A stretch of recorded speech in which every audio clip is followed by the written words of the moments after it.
Hey everybody, welcome back to Stigma. I am incredibly excited for this episode because I get to share a story. And this story is actually from a viewer and a friend.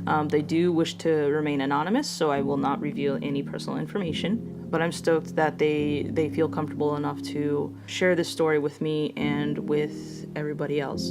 And I hope this story really reaches, and if it can reach one person and help them out, that's what we're here for, right? All right, so here it is. My story. December 19th, 2009, I was discharged from the military. I remember not knowing what the hell I was going to do with my life, and I came home feeling like a failure. I had failed to graduate from basic training, but not due to anything I had control over. I had been misdiagnosed by the doctor there, who told me that the pain I was feeling in my chest was just allergies from moving from Arizona to Chicago. I was so relieved to have an explanation that I refused to pursue the issue further, and I just took the honey pills as he prescribed. Turns out he was wrong, because when I made it to my final day of training, a physical fitness exam, I was 20 seconds short of my requirement, and I got sent to a hold unit to try again. I did, 4 more times, until someone in my division told me that I was sick and convinced me to go back and get looked at. This time I saw a civilian doctor, and he discovered that I had pneumonia and that my left lung was nearly completely filled. Immediately, he put me on high doses of antibiotics and painkillers, but I never recovered. Enough of that. It goes exactly how you think it does. I came home, pride broken, childhood dream of serving my country torn from me, but everyone kept telling me, God has a plan for you. And I would scream back, what about what I wanted? I wallowed in self-pity for several weeks, locking myself in my room.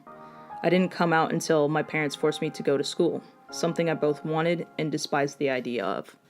I went there for about a year, doing the bare necessity amount of work, while simultaneously doubting everything I did. I changed my college major probably 14 times. I moved out of my parents' house in October 2010 and dropped out of community college a month later. I went to several technical schools, again chasing a flight of fancy, and then collapsed into a dark, depressive episode that I wouldn't escape until July 2013. I have very little memory of what happened during this time. I know I tried to go back to school only to drop out, and a fight between myself and my now spouse over what the hell I was doing. In July 2013, I eavesdropped on friends telling my roommate about a place they worked at that was hiring for temporary positions. I looked them up and applied. I'm still working there today. I did leave for about 6 months in 2014, where I was working at McDonald's with my spouse. It was here that I met my first trans girl named Courtney, and a piece of myself slid into place. My entire life began to make sense, and that part of me that was second-guessing everything began to disappear. I was resolved to turn my life around. If I was going to use this new information to better myself, I needed to find a way to explore it. I left McDonald's and started working at my current position again, this time with the goal supervisor. I would think about that every time I got overwhelmed. The real reason I came back was health insurance, the ability to go see a therapist, the ability to see a doctor, all the things I would need to not only get healthy again, but to start the transition process I had been researching since meeting Courtney.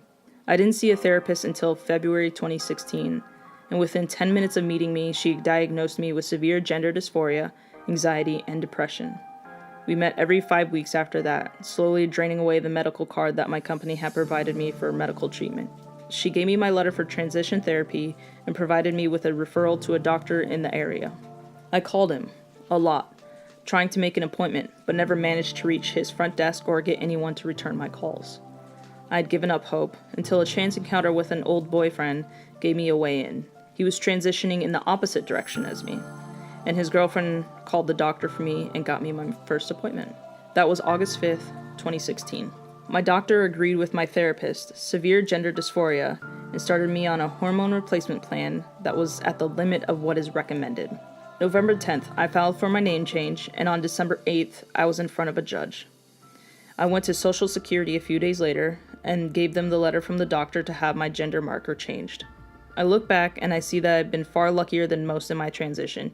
Even now, a year later, I encounter little resistance in acceptance. I realized back in August 2017 that my life, while moving in a positive direction, lacked substance.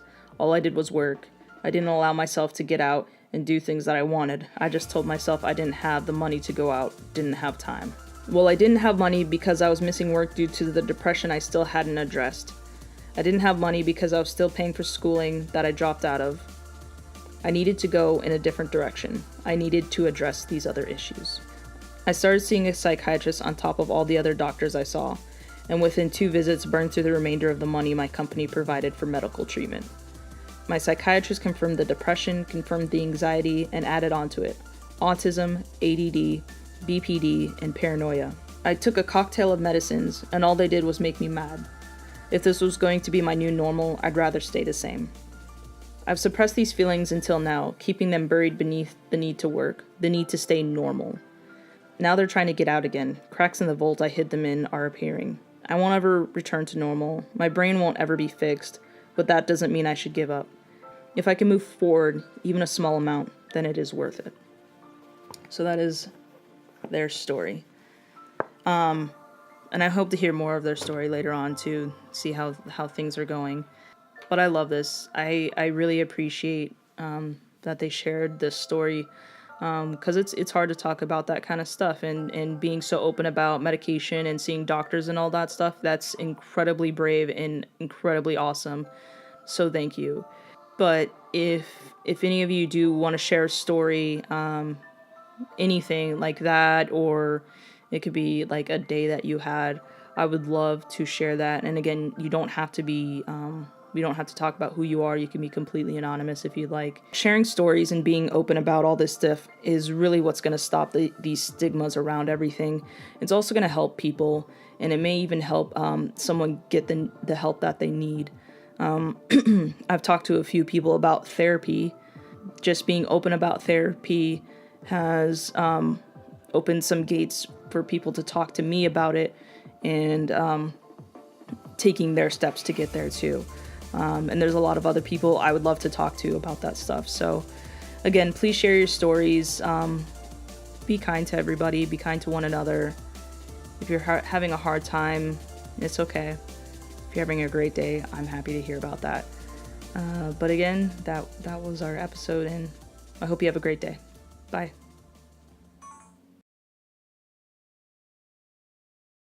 And if it's something that someone needs to be on for the rest of their life, so be it. If it saves their life, if it protects them, if it makes them feel better, if it helps what's going up here, don't get on them about that.